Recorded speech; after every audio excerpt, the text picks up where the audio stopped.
रात के अंधेरे में सड़क पर तेज बारिश हो रही थी। कार की हेडलाइट्स पानी की बूंदों को चीरती हुई आगे बढ़ रही थीं और भीतर बैठा था एक आदमी, डेविड पॉन्डर। डेविड कभी एक प्रॉमिसिंग कॉर्पोरेट एग्जीक्यूटिव था। अच्छी नौकरी, खूबसूरत परिवार, आरामदायक जिंदगी। लेकिन अब हालात बदल चुके थे। कंपनी ने डाउनसाइजिंग के नाम पर उसे निकाल दिया था। घर का मॉर्टगेज बाकी था, बेटी की पढ़ाई का खर्च सर पर था और जेब में पैसे लगभग खत्म। उसकी आंखों में डर और निराशा थी। वो खुद से सवाल कर रहा था, क्या यही है जिंदगी? क्या मैं फेल हो गया? क्या मेरी कहानी यहीं खत्म हो जाएगी? बारिश और तेज हो गई। सड़क पर विजिबिलिटी लगभग 0 हो चुकी थी और अचानक उसकी कार का कंट्रोल छूट गया। गाड़ी घूमते हुए टकराई और डेविड बेहोश होकर अंधेरे में गिर पड़ा। जब उसने होश खोला तो वो किसी दूसरी दुनिया में था। न बारिश, न सड़क, बल्कि एक विशाल मैदान। सामने खड़े थे हैरी ट्रूमन, अमेरिका के पूर्व राष्ट्रपति। डेविड चौंक गया। मैं कहां हूं? ये कैसे पॉसिबल है? ट्रूमन ने उसकी आंखों में देखा और कहा, तुम्हें एक गिफ्ट दिया गया है। तुम्हें एक यात्रा करनी है, एक ऐसी यात्रा जहां तुम इतिहास के अलग अलग समय में जाकर महान लोगों से मिलोगे। हर कोई तुम्हें एक प्रिंसिपल देगा। ये 7 प्रिंसिपल्स तुम्हारी जिंदगी बदल देंगे अगर तुम उन्हें अपनाने की हिम्मत रखो। डेविड अभी भी हक्का बक्का था, लेकिन उसके दिल में कहीं उम्मीद की एक छोटी सी चिंगारी जल चुकी थी। ट्रूमन ने उसे पहला प्रिंसिपल दिया, द बक स्टॉप्स हियर, मतलब जिम्मेदारी यहीं रुकती है। उन्होंने कहा, डेविड, जब तक तुम अपनी जिंदगी की जिम्मेदारी दूसरों पर डालते रहोगे, तुम कभी बदल नहीं पाओगे। तुम्हारे हालात तुम्हें डिफाइन नहीं करते, तुम्हारे डिसीजंस तुम्हें डिफाइन करते हैं। तुम्हें मानना होगा, यस, मेरी जिंदगी मेरी है, मेरी चॉइसेस मेरी हैं। यही ओनरशिप ट्रांसफॉर्मेशन की शुरुआत है। डेविड के दिल में ये शब्द गूंजने लगे। वो सोचने लगा, शायद सचमुच मेरी जिंदगी की स्टीयरिंग मेरे हाथ में है। मैंने अब तक बहाने बनाए, कंपनी, इकोनॉमी, लक, लेकिन सच ये है कि मैंने डिसीजंस लिए और अब मैं नए डिसीजंस ले सकता हूं। ट्रूमन मुस्कुराए और कहा, यही पहला गिफ्ट है रिस्पॉन्सिबिलिटी का। अगर तुम इसे अपनाओगे तो बाकी सब बदल सकता है। इसके बाद डेविड को एक नया दरवाजा दिखाई दिया। उस दरवाजे के पार एक और समय, एक और जगह उसका इंतजार कर रही थी और वहां कोई और महान व्यक्ति उसे अगला प्रिंसिपल देने वाला था। डेविड ने जब अपनी आंखें खोली तो उसने खुद को एक विशाल टेंट में खड़ा पाया। चारों तरफ सैनिकों की हलचल थी और बीच में खड़ा था एक लंबा चौड़ा आदमी, किंग सोलोमन। हाँ, वही प्रसिद्ध राजा जो अपनी बुद्धिमत्ता और निर्णय लेने की क्षमता के लिए जाने जाते हैं। डेविड आश्चर्यचकित था। क्या सचमुच मैं राजा सोलोमन के सामने खड़ा हूं? सोलोमन ने शांत मुस्कान के साथ कहा, हाँ डेविड, अब वक्त है तुम्हें दूसरा प्रिंसिपल सीखने का। यह है आई विल सीक विजडम, मतलब मैं हमेशा बुद्धि और समझ की तलाश करूंगा। डेविड ने धीरे से कहा, लेकिन जब हालात मेरे खिलाफ हों तो विजडम कहां से आएगी? मेरे पास रिसोर्सेज भी नहीं, पावर भी नहीं। सोलोमन ने उसकी आंखों में देखते हुए कहा, विजडम रिसोर्सेज से बड़ी है, पावर अस्थायी है, लेकिन विजडम परमानेंट है। जब तुम सही डिसीजंस लोगे तो रिसोर्सेज और पावर अपने आप तुम्हारे पास आ जाएंगे। उन्होंने आगे कहा, बुद्धि पाने के 3 रास्ते हैं। पहला, लर्न फ्रॉम अदर्स एक्सपीरियंस, इतिहास पढ़ो, दूसरों की असफलताओं और सफलताओं से सीखो। दूसरा, लिसन टू वॉइस काउंसिल, अपने आसपास ऐसे लोगों को रखो जो सच बोलें, सिर्फ खुशामद नहीं। और तीसरा, सीक नॉलेज डेली, हर दिन थोड़ा थोड़ा सीखो, क्योंकि विजडम कोई एक दिन में नहीं आती, ये एक प्रैक्टिस है। डेविड चुपचाप सुन रहा था। उसके मन में अपनी जिंदगी की तस्वीरें घूमने लगी। उसे याद आया कि उसने कितनी बार गलत लोगों की सलाह मानकर गलत फैसले लिए। उसे एहसास हुआ कि अगर वो सही जगह से गाइडेंस लेता तो शायद हालात अलग होते। सोलोमन ने उसे एक स्क्रोल पकड़ाया जिस पर लिखा था, आई विल सीक विजडम। उन्होंने कहा, डेविड, याद रखो, अगर तुम हर दिन थोड़ी सी भी सही दिशा में सीखते हो तो तुम गलतियों से बच सकते हो और अपने भविष्य को बेहतर बना सकते हो। विजडम तुम्हारा सबसे बड़ा हथियार है। डेविड ने उस स्क्रोल को अपने दिल से लगा लिया। उसे महसूस हुआ कि यह सिर्फ शब्द नहीं बल्कि उसकी जिंदगी की नई दिशा है। जैसे ही उसने अपनी आंखें झपकाईं, वो टेंट गायब हो गया। अब वो एक खुले मैदान में खड़ा था। हवा में हल्की सी ठंडक थी और दूर कहीं एक और फिगर उसकी तरफ आ रहा था। वो समझ गया कि ये उसकी अगली मुलाकात है, अगला गिफ्ट, अगला प्रिंसिपल। तेज हवा का झोंका चला और डेविड ने महसूस किया कि वो किसी और जगह आ चुका है। अब उसके सामने था एक विशाल युद्ध का मैदान। हवा में धूल उड़ रही थी, दूर कहीं सैनिकों की आवाजें गूंज रही थीं। डेविड ने चारों तरफ नजर दौड़ाई। उसने देखा कि वहां एक आदमी सीधा खड़ा है। उसकी नजरें आत्मविश्वास से भरी हैं। उसके चेहरे पर कोई डर नहीं। वो था जोशुआ चैम्बरलिन, अमेरिकी सेना का कमांडर, जिसने एक निर्णायक युद्ध में अपनी बहादुरी और निर्णय से इतिहास बदल दिया था। डेविड धीरे धीरे उसकी तरफ बढ़ा। जोशुआ मुस्कुराया और बोला, स्वागत है डेविड। आज तुम वो प्रिंसिपल सीखने आए हो जो हर जीत की जड़ में छिपा है, एक्शन का प्रिंसिपल। क्योंकि बिना एक्शन के विजडम और रिस्पॉन्सिबिलिटी दोनों बेकार हैं। डेविड ने धीरे से पूछा, लेकिन अगर मुझे डर लगे, अगर मैं फेल हो गया तो? जोशुआ ने उसकी तरफ देखा और कहा, डर का मतलब है कि तुम जिंदा हो, लेकिन एक्शन का मतलब है कि तुम साहसी हो। करेज फियर की अनुपस्थिति नहीं है, बल्कि फियर के बावजूद आगे बढ़ने का नाम है। उसने अपनी तलवार जमीन पर टिकाई और बोला, जब मैं युद्ध में था तो मेरे पास दो ही विकल्प थे, या तो इंतजार करना या आगे बढ़ना, और मैंने चुना एक्शन।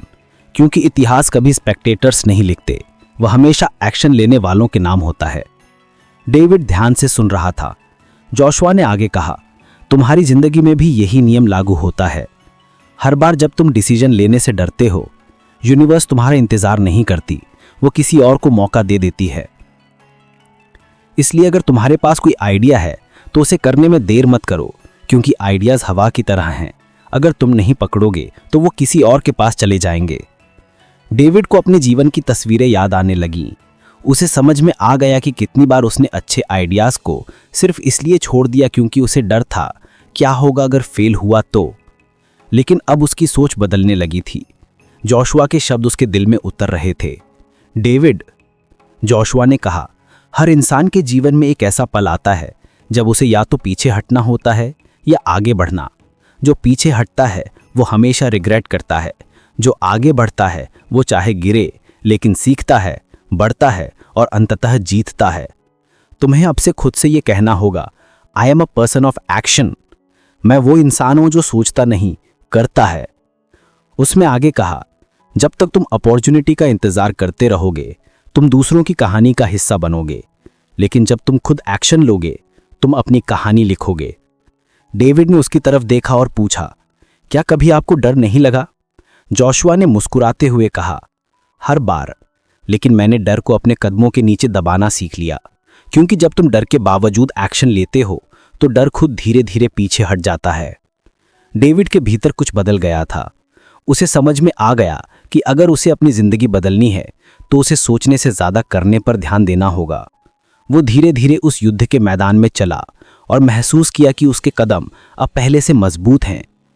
अब उसे अपने अंदर एक कॉन्फिडेंस महसूस हो रहा था, एक यकीन कि वो बदलाव ला सकता है। जैसे ही हवा का एक और झोंका चला, वो मैदान धुंध में बदल गया। जोशुआ चैम्बरलिन गायब हो गए, लेकिन उनके शब्द हवा में गूंजते रहे, don't wait for the right moment David, the right moment is now. और दोस्तों, यही है द ट्रैवलर्स गिफ्ट का जादू। हर लेसन हमें रिमाइंड करता है कि जिंदगी किसी और के डिसीजन से नहीं बल्कि हमारे एक्शन से बनती है। और यही इंस्पिरेशन आपको एनलाइटनिंग ऑडियो बुक पर मिलती है। आप इसे कभी भी कहीं भी सुन सकते हैं, चाहे आप यात्रा पर हों, काम में व्यस्त हों या बस कुछ नया सीखना चाह रहे हों। डेविड अब अपनी जर्नी में और आगे बढ़ चुका था।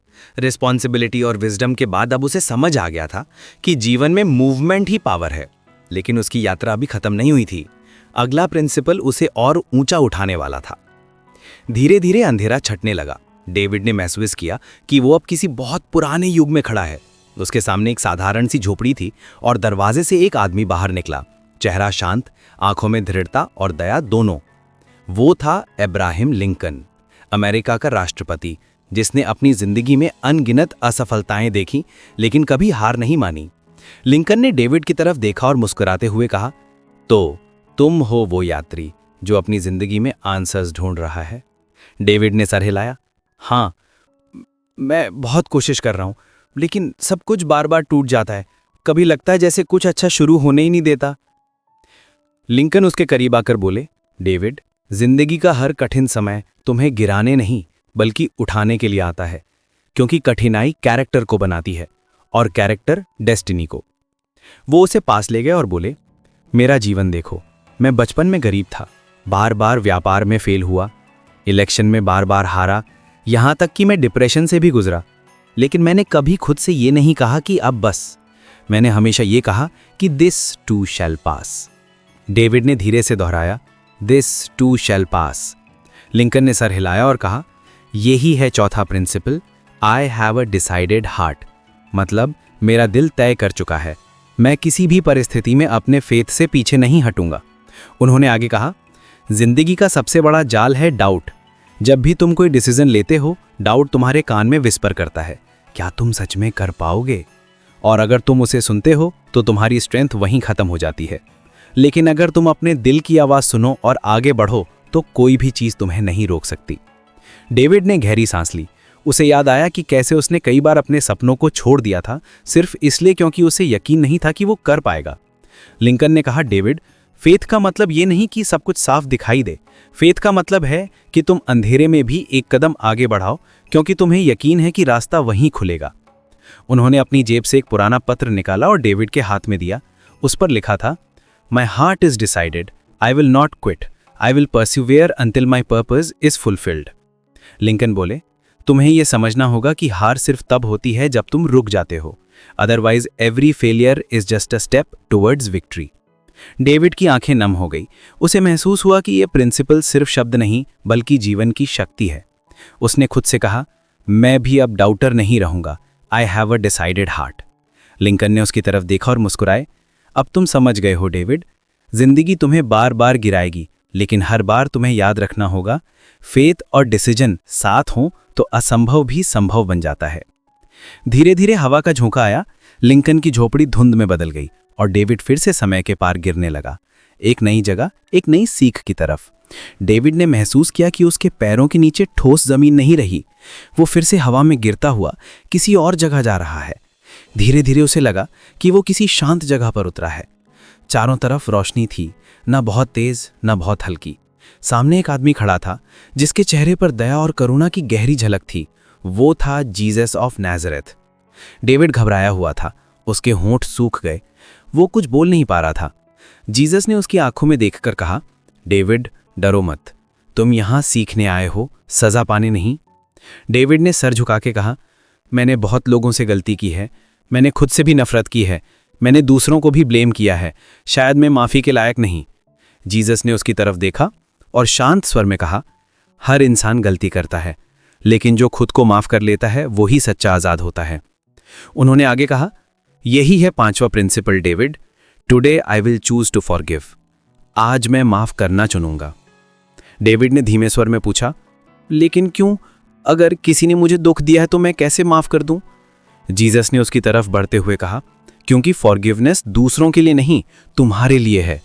जब तुम किसी को माफ़ नहीं करते तो तुम उसे अपने भीतर कैद कर लेते हो और वो कैद धीरे धीरे तुम्हें ही निगलने लगती है। फॉरगिवनेस का मतलब ये नहीं कि जो हुआ वो सही था, इसका मतलब है कि तुम अब और उस दर्द को ढोना नहीं चाहते। डेविड की आंखों में आंसू आ गए। उसे याद आया वो अब भी अपने पुराने बॉस को दोष देता था जिसने उसे नौकरी से निकाला था। वो उस दोस्त से नाराज था जिसने उसे मुश्किल वक्त में धोखा दिया था, और सबसे ज्यादा वो खुद से नाराज था कि उसने अपनी फैमिली को दुखी किया था। जीसस ने उसकी तरफ देखा और कहा, David, forgive them, forgive yourself, क्योंकि जब तुम फॉरगिवनेस चुनते हो तो तुम अपने दिल का दरवाजा फिर से खोलते हो और वहां से शांति, प्यार और रोशनी अंदर आती है। डेविड धीरे धीरे रोने लगा। उसने आंखें बंद की और विस्पर किया, मैं माफ करता हूं उन सबको और खुद को भी। एक पल के लिए हवा जैसे रुक गई। डेविड के भीतर से एक भारीपन उतर गया। वो महसूस कर रहा था जैसे उसके सीने से कोई बोझ हट गया हो।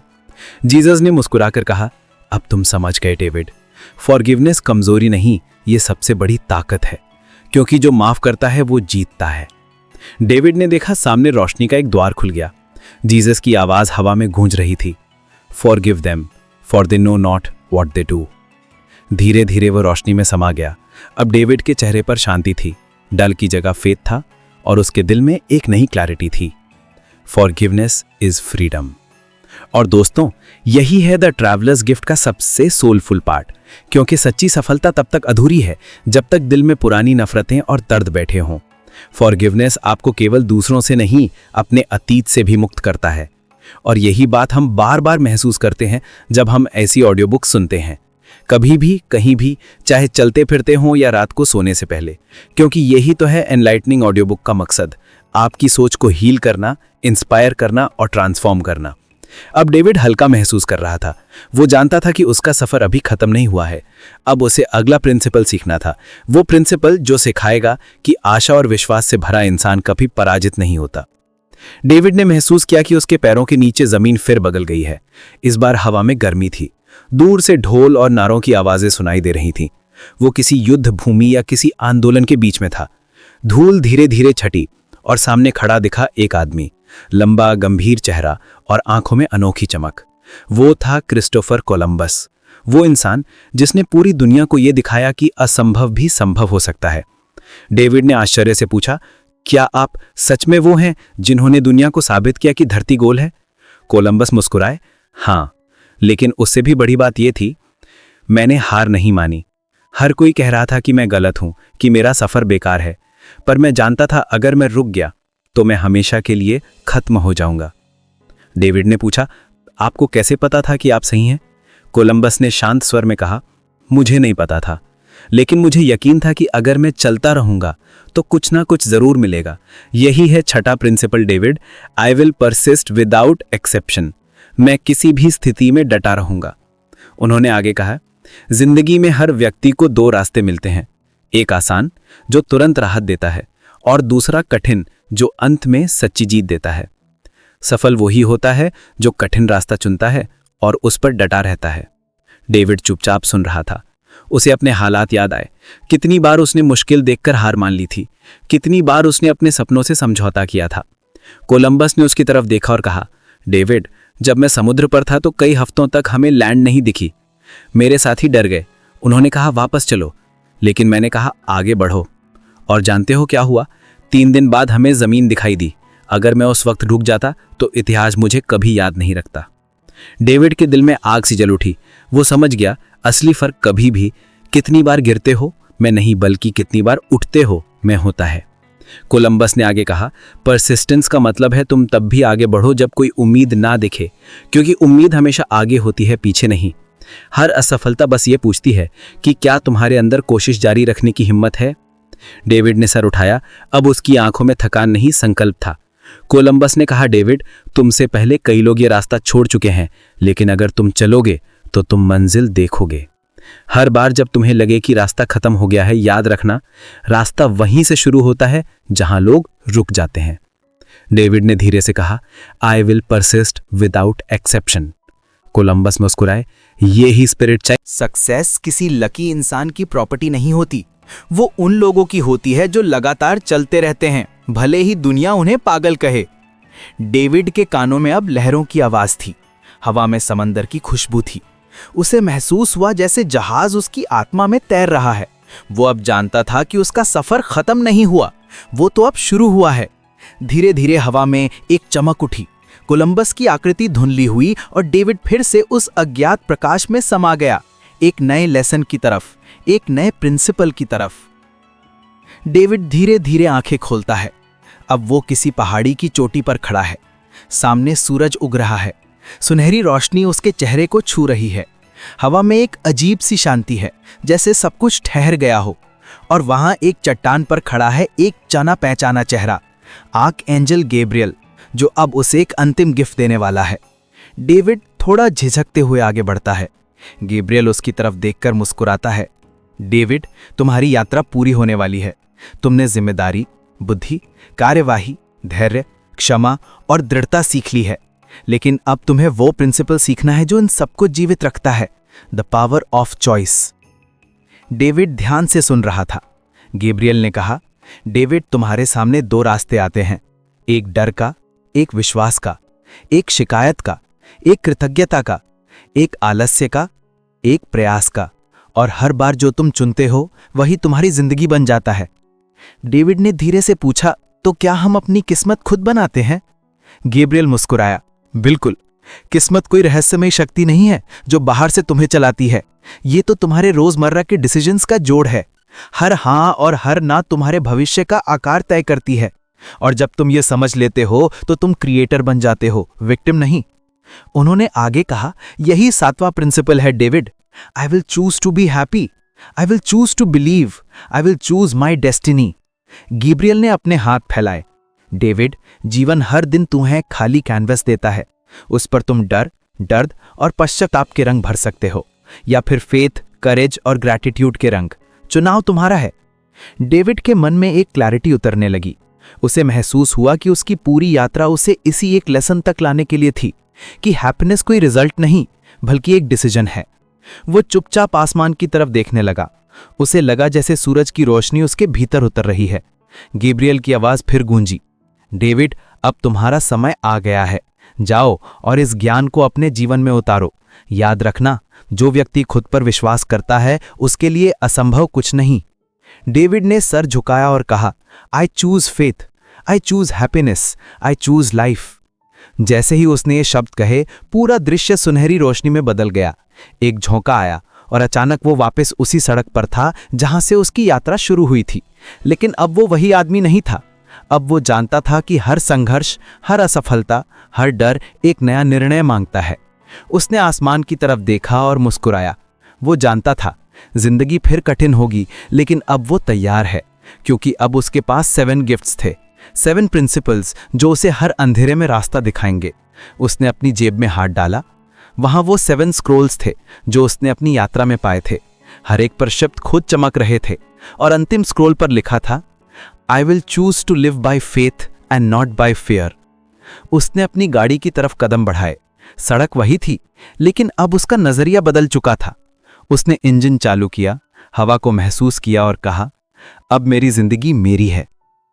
और दोस्तों, यही है ट्रैवलर्स गिफ्ट का असली जादू।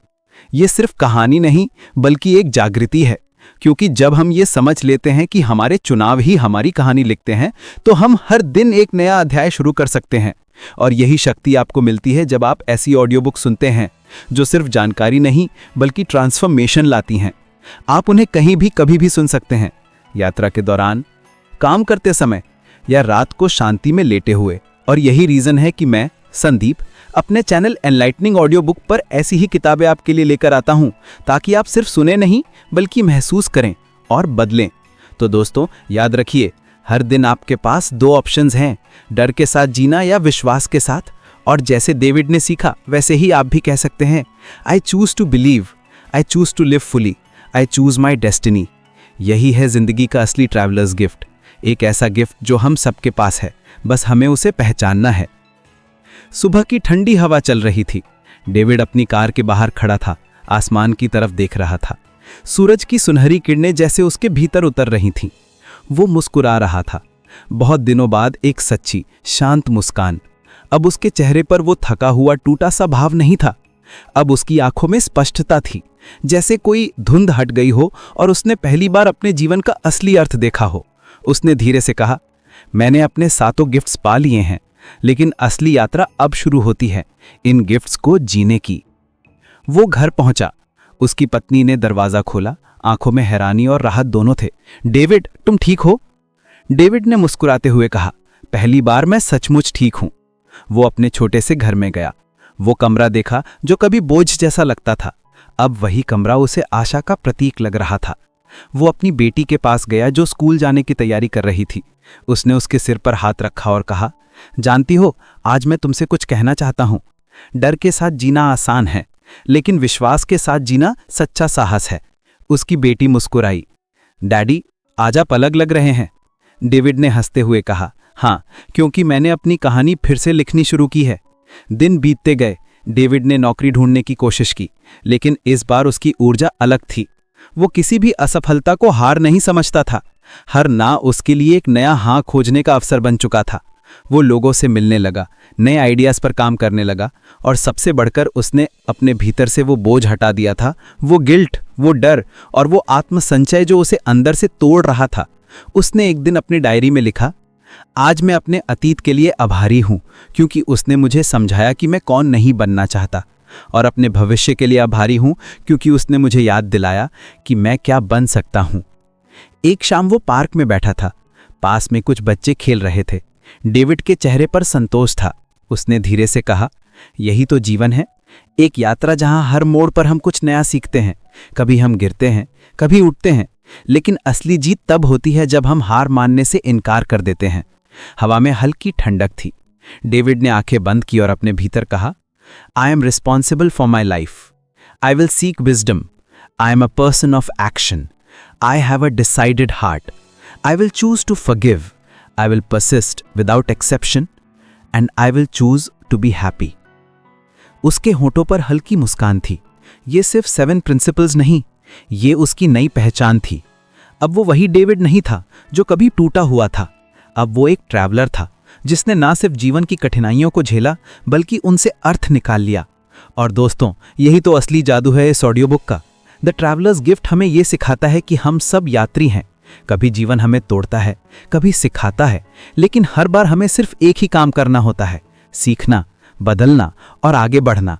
और यही काम करती हैं ऐसी ऑडियो बुक्स, क्योंकि आप उन्हें सुन सकते हैं कभी भी, कहीं भी, बिना रुके, बिना सीमाओं के, आपके मन की थकान मिटाने के लिए, आपके अंदर की ऊर्जा जगाने के लिए। और यही मेरा उद्देश्य है एनलाइटनिंग ऑडियो बुक चैनल पर, हर किताब को इस तरह प्रस्तुत करना कि वो सिर्फ सुनी ना जाए बल्कि महसूस की जाए और बदलें। तो दोस्तों, याद रखिए, हर दिन एक नया मौका है, हर असफलता एक सबक है और हर निर्णय आपके भविष्य का निर्माण कर रहा है। You are the traveller of your own destiny and your greatest gift is your choice.